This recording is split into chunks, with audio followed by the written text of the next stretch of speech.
El Cuentacuentos.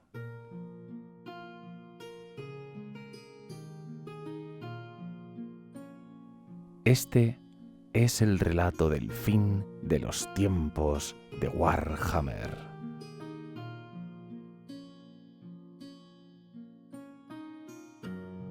Gracias a la web Biblioteca del Viejo Mundo por permitirme compartir contigo este relato. Ahora, acomódate, cierra los ojos y déjate llevar por esta historia.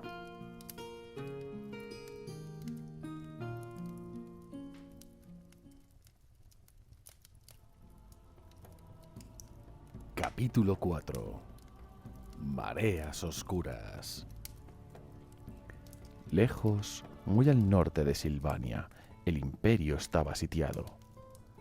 Para los bárbaros de las estepas se trataba de un momento predestinado, la hora prometida en la que los reinos civilizados de los hombres caerían ante las hachas del norte. El fin de los tiempos estaba cerca, y la gloria recaería sobre aquellos que tuvieran la fuerza para reclamarla. En las semanas previas, Kislev había sido borrada del mapa, y sus lanceros e infantería destruidos. De ciudades de la otrora gran nación solo Erengrado resistía, y lo hacía sobre todo gracias a Valmir von Raukov, conde elector de Oslan, que había despachado un ejército al norte a su defensa ante la primera señal de problemas. Por toda la frontera había rumores de que la reina de hielo Catherine vivía, y que a la cabeza de un ejército de vengativos supervivientes seguía luchando para liberar sus ancestrales tierras. Por desgracia, parecía que solo eran rumores. A todos los efectos, Kislev había desaparecido como nación. Los únicos supervivientes eran aquellos pulks que huyeron hacia el sur y hacia el imperio. Cuando los hombres del norte avanzaron más hacia el sur, se encontraron con el imperio preparado para su llegada. No con ejércitos de alabardas, armas de fuego y cañones, sino con una muralla de una clase nunca antes vista.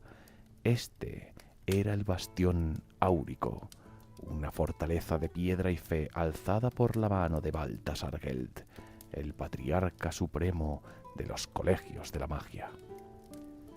Ya cuando las primeras tribus de nórdicos marcharon sobre Kislev, Geld se puso a elaborar este milagro. Su diseño se basaba en parte de sus experiencias creando la muralla de fe alrededor de Silvania, y en parte con el conocimiento de una fuente que no quiso revelar ni a sus ayudantes más cercanos. Este mutismo cerrado era considerado reprochable por muchos de los rivales de Geld, que sugerían que el mago se había desviado de los caminos establecidos en la fundación de los colegios, pero nadie podía discutir los resultados. Los cimientos del imperio proporcionaron la piedra. Los magos del Colegio de la Luz alzaron las colinas fronterizas y las reconfiguraron para forjar un muro inquebrantable, cuyas murallas se perdían entre las nubes. La fe proporcionó el mortero. Los sacerdotes de Sigmar trabajaron junto a sus rivales mágicos, concentrando las oraciones de una nación desesperada en una fortaleza que uniría al baluarte. Tal unión debería haber sido imposible, pues las virtudes de la fe y la magia rara vez se alinean. Sin embargo, los alquimistas del Colegio del Frío añadieron su propia magia a la mezcla, cambiando la naturaleza del mortero y la piedra lo suficiente para sellar la unión. Así se creó el bastión áurico. Era la barricada perfecta contra los bárbaros del norte.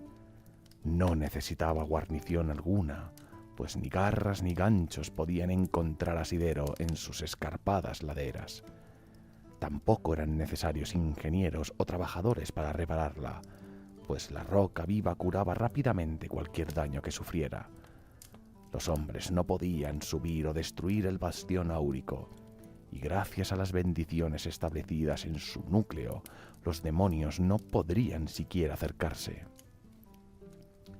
Era un milagro nacido de días de una necesidad desesperada, como un corazón que no se regocija, pero se niega a dejar de latir. De hecho, una vez finalizadas las murallas, pocos días antes de que las primeras partidas de guerra llegaran a la frontera, casi todos olvidaron sus sospechas en relación con el repentino conocimiento de Geld. A ello ayudó, por supuesto, que Cyrus Gorman, en su momento el principal rival de Geld, desapareciese en misteriosas circunstancias. Algunos incluso proclamaron que el bastión áurico sería el legado de Geld. Incluso sus compañeros jefes de colegio insistieron en que ningún acto futuro podría eclipsarlo en alcance o escala. En esto se demostraría que estaban equivocados, pero ninguno podría haber previsto los días por venir, o la parte que Baltasar Geld aún tenía que jugar en ellos. A pesar de lo poderoso que era el bastión áurico, requería un flujo constante de magia para mantenerse. Una gran cadena de círculos rituales iba desde Erengrado en el norte hasta Aguja Dolorosa, en las montañas del fin del mundo. Dentro de estos círculos trabajaban magos y sacerdotes, saturando el aire circundante con magia desatada, mientras canalizaban la fe y la magia hacia la muralla.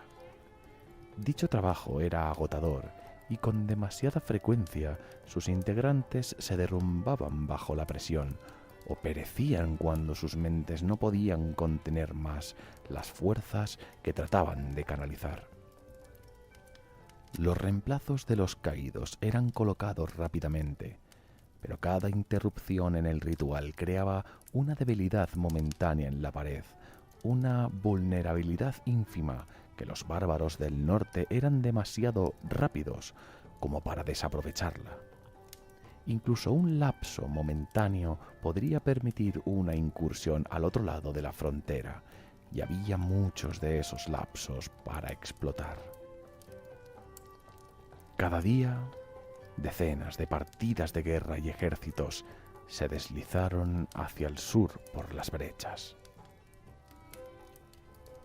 Aquí, por tanto, había trabajo para los combatientes que habían venido de todos los rincones del imperio en su momento de necesidad. Los condes electores habían sido tan generosos con sus fuerzas como podían, pero con los hombres bestia arrasando las 10 provincias, una movilización total era imposible.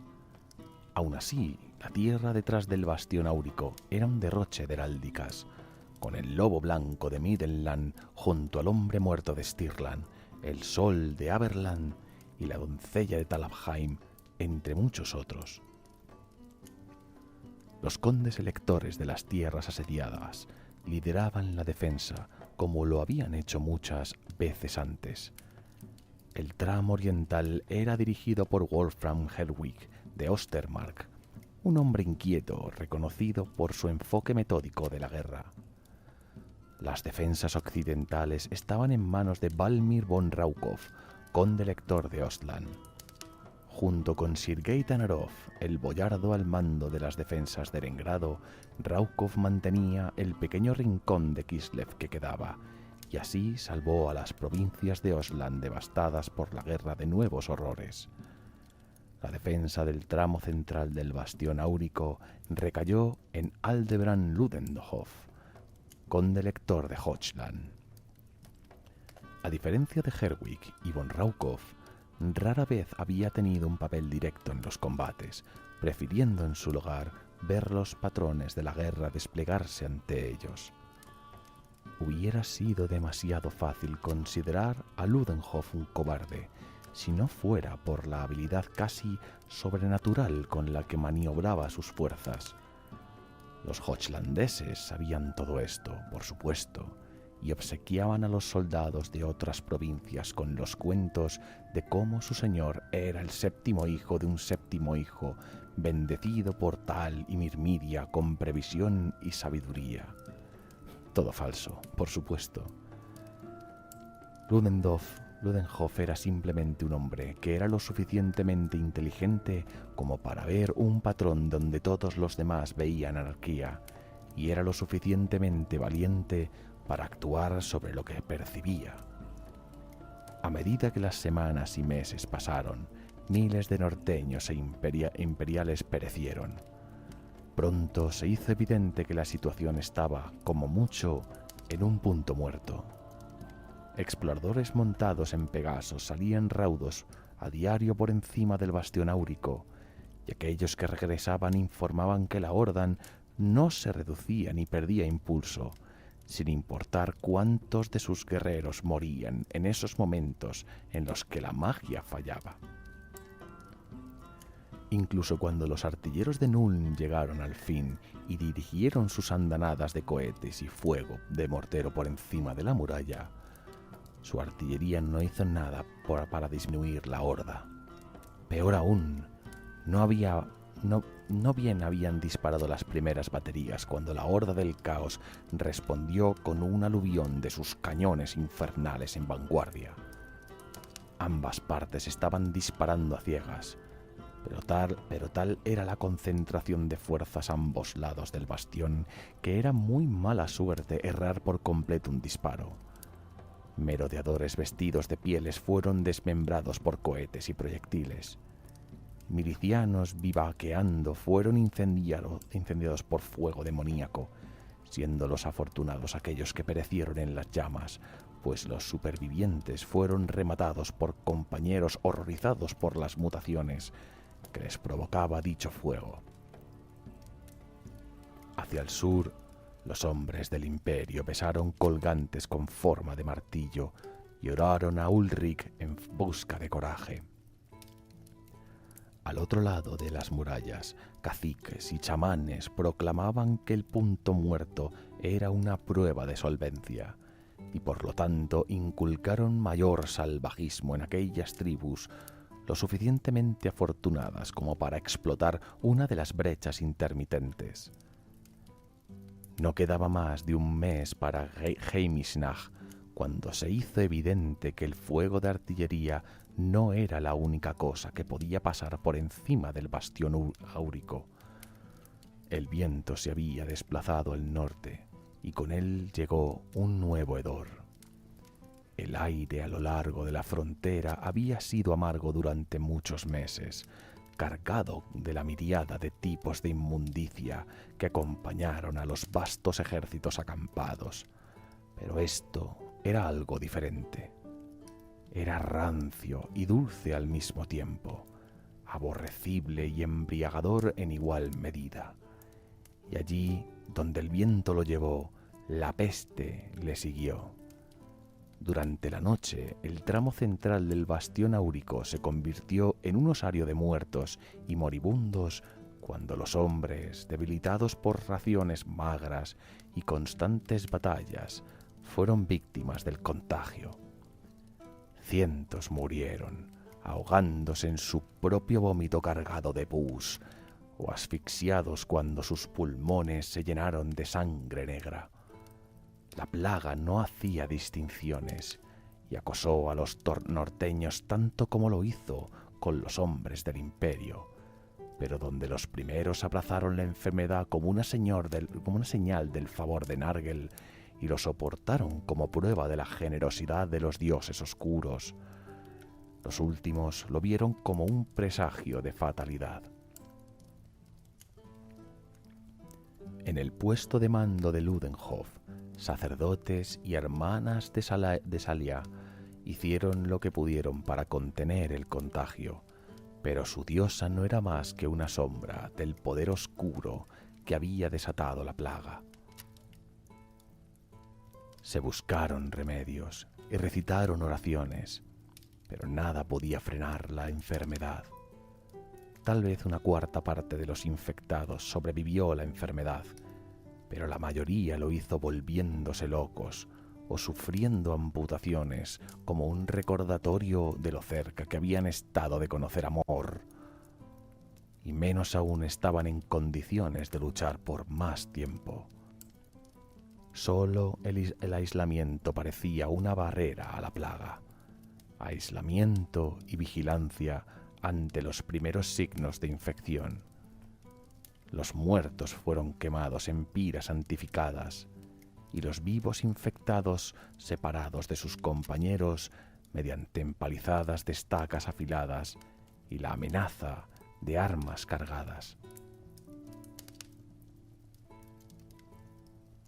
Por horrible que pueda parecer, la aparición de la plaga provocó algunos de los más grandes actos de heroísmo aún por ver en esa guerra.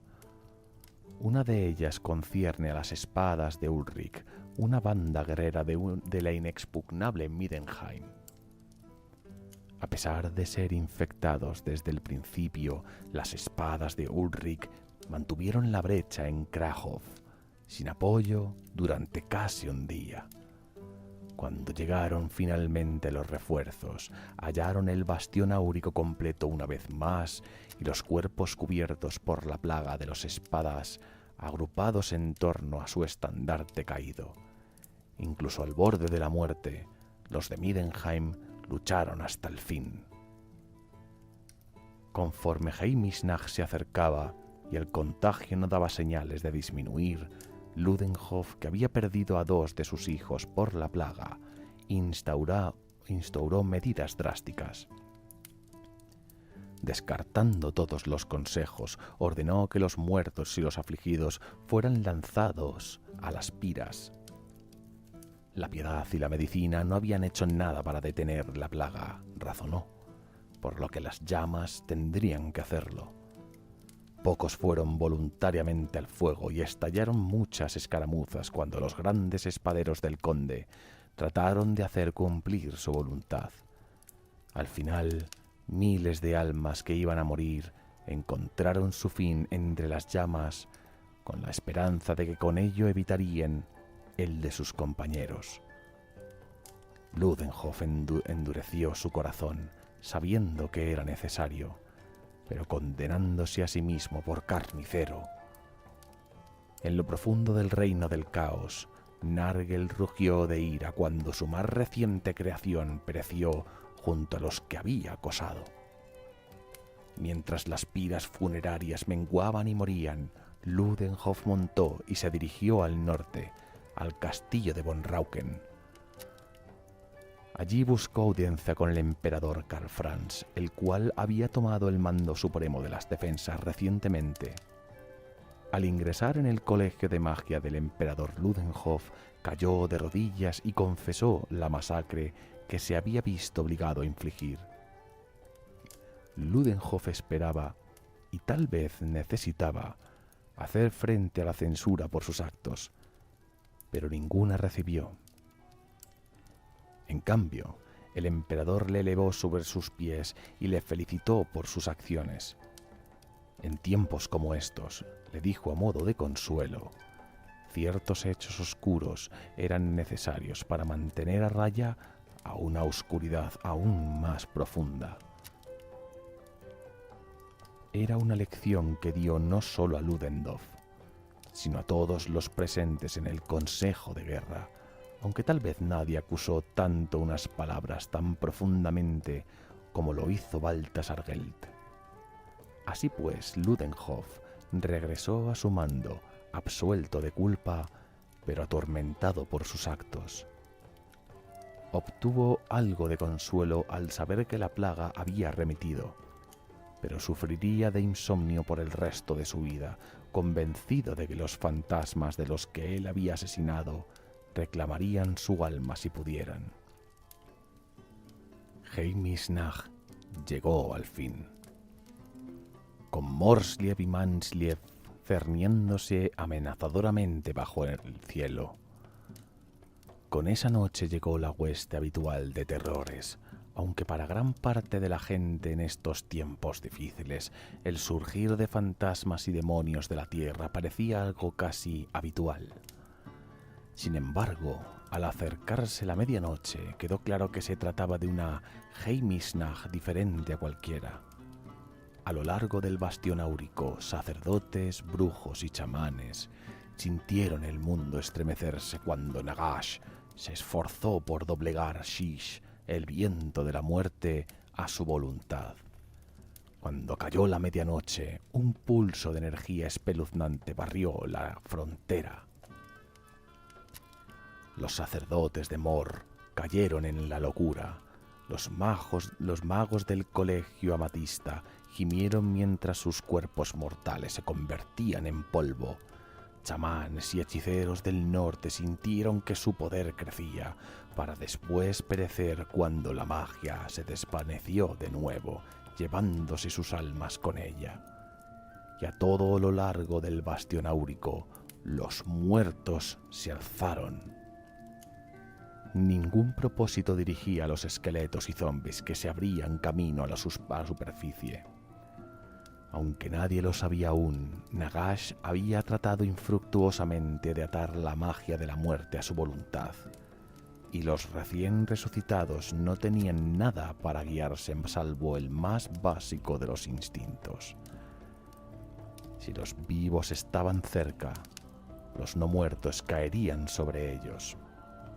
De lo contrario, vagarían sin rumbo. Todos los presentes en el bastión áurico, norteños e imperiales por igual, lucharon contra aliados y enemigos resucitados. Aquí y allá incluso estallaron luchas entre los no muertos, ya que algunos reconocían en la muerte a los enemigos que habían conocido en vida. Algunos de los muertos fueron atraídos a los rituales círculos de Geld, y estallaron combates cuando los guardianes de los círculos se esforzaron por mantener a los ritualistas seguros. Sin embargo, en ninguna parte la concentración de muertos era tan grande como en las piras de Ludenhof alimentó. Legiones enteras de huesos quemados surgieron de las cenizas. Los hochlandeses fueron acosados repetidas veces esa noche, y las fuerzas de Ludenhof se salvaron de la derrota por la oportuna intervención de los caballeros del Sol Llameante, que llegaron a marchas forzadas desde el castillo von Rauken para unirse a su mando. 3 días después de Heimisnach, el emperador Karl Franz convocó a Geld a su presencia y exigió saber si Silvania seguía enjaulada. Habría buscado al mago antes, pero el asedio al castillo von Rauken fue especialmente sangriento y necesitó esos 3 días para romper el cerco de carne podrida que había envuelto sus murallas. A su llegada, el Patriarca Supremo dio todas las garantías, pero la verdad era que la jaula alrededor de Silvania había fallado y Geld no lo sabía. Geld pensó, sin duda, que su ignorancia quedó oculta bajo un manto de lenguaje cauteloso, pero Karl Franz no estaba convencido. Había tratado muchas veces con elfos y había aprendido a leer los espacios entre palabras. En última instancia, Geld se salvó de tal indignidad por la llegada de malas noticias. Cuando el emperador estaba a punto de presionar a su patriarca supremo sobre la cuestión de Silvania, un heraldo irrumpió en la cámara con noticias que no podían esperar. Uno de los círculos rituales, con sede en el pueblo stermarkiano de Alderfen, estaba en silencio, y su sección del bastión áurico había caído. En esos mismos instantes, según el heraldo, la horda de norteños se derramaba por la brecha. Silvania fue olvidada. Mientras Karl Franz buscaba al mariscal del Reich, Geld se dirigió a los establos y voló al sur en su fiel Pegaso. El bastión áurico era su mejor obra, su legado. No dejaría que cayera.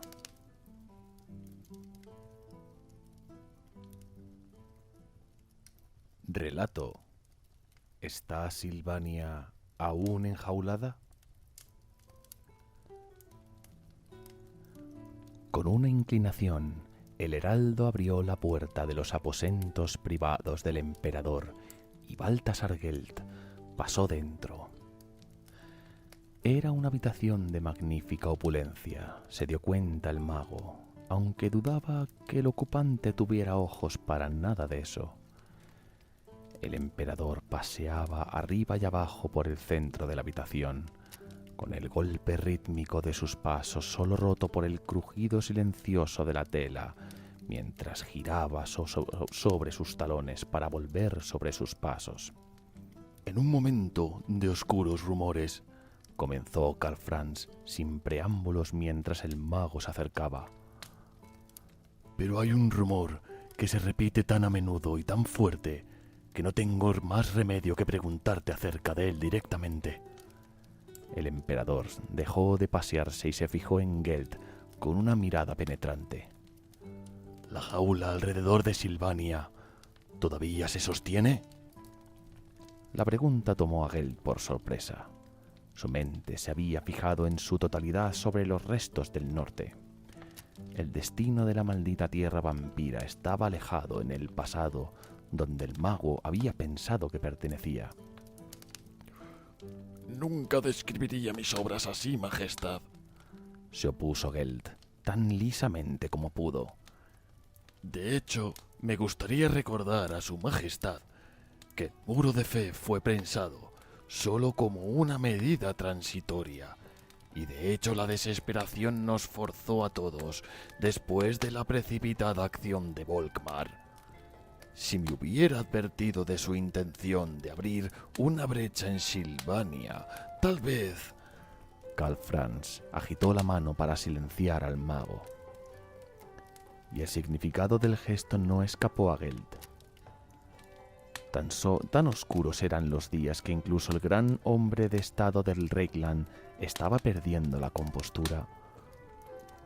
Por favor, patriarca, dijo el emperador. Estás recorriendo terreno trillado. También me gustaría recordarle que con su muerte, Volkmar ha pagado cualquier error de juicio que podría haber hecho. No me agrada escuchar su nombre deshonrado en mi presencia. Así los muertos quedaban absueltos de culpa, mientras que los vivos eran acosados a cada paso, pensó Gelt, contento de que una máscara de oro ocultara su amargura. Además, continuó el emperador, no he solicitado tu presencia para debatir viejas decisiones. Busco simplemente una respuesta directa a mi pregunta. ¿Está Silvania aún enjaulada? Gelt permaneció en silencio durante un largo rato, considerando sus opciones. En verdad, no sabía si el muro de fe todavía aguantaba, pero debería admitirlo. Hacerlo en pleno consejo habría sido una confesión de debilidad, pero una audiencia privada era mucho menos perjudicial. Gelt casi confesó su ignorancia en ese momento, pero entonces recordó cómo Gregor Martak, cabecilla de la Orden Ámbar y amigo de hace mucho tiempo del emperador, había empezado a echar un envidioso ojo sobre la vara del archimago al cargo. El emperador no decidía el cargo del patriarca supremo, solo el duelo tradicional entre retador y retado podría hacer eso. Por otro lado, consideró Gelt, ningún patriarca había durado mucho sin el apoyo del emperador. No, decidió Gelt, mejor no exponer debilidad. Además, pensó el mago, los vampiros no eran más que un paso más allá del límite por encima de los magos, recitando hipócritamente las obras de seres más viejos y sabios. ¿Quién de ellos poseía el ingenio para deshacer tan elegante encantamiento? No tengo ninguna razón para creer lo contrario, dijo Gelt al fin, con cuidado de no mentir. Sabía por experiencia que Karl Franz tenía un oído sensible para esas cosas. Desafortunadamente, Gelt vio inmediatamente la quejumbrosa expresión del emperador, que estaba discerniendo lo suficiente como para reconocer la verdad a medias por lo que era. Por lo tanto, fue de no poca ayuda para el mago cuando el heraldo volvió a entrar en la habitación un momento después. Al menos lo era, hasta que escuchó la noticia que había ocasionado la interrupción.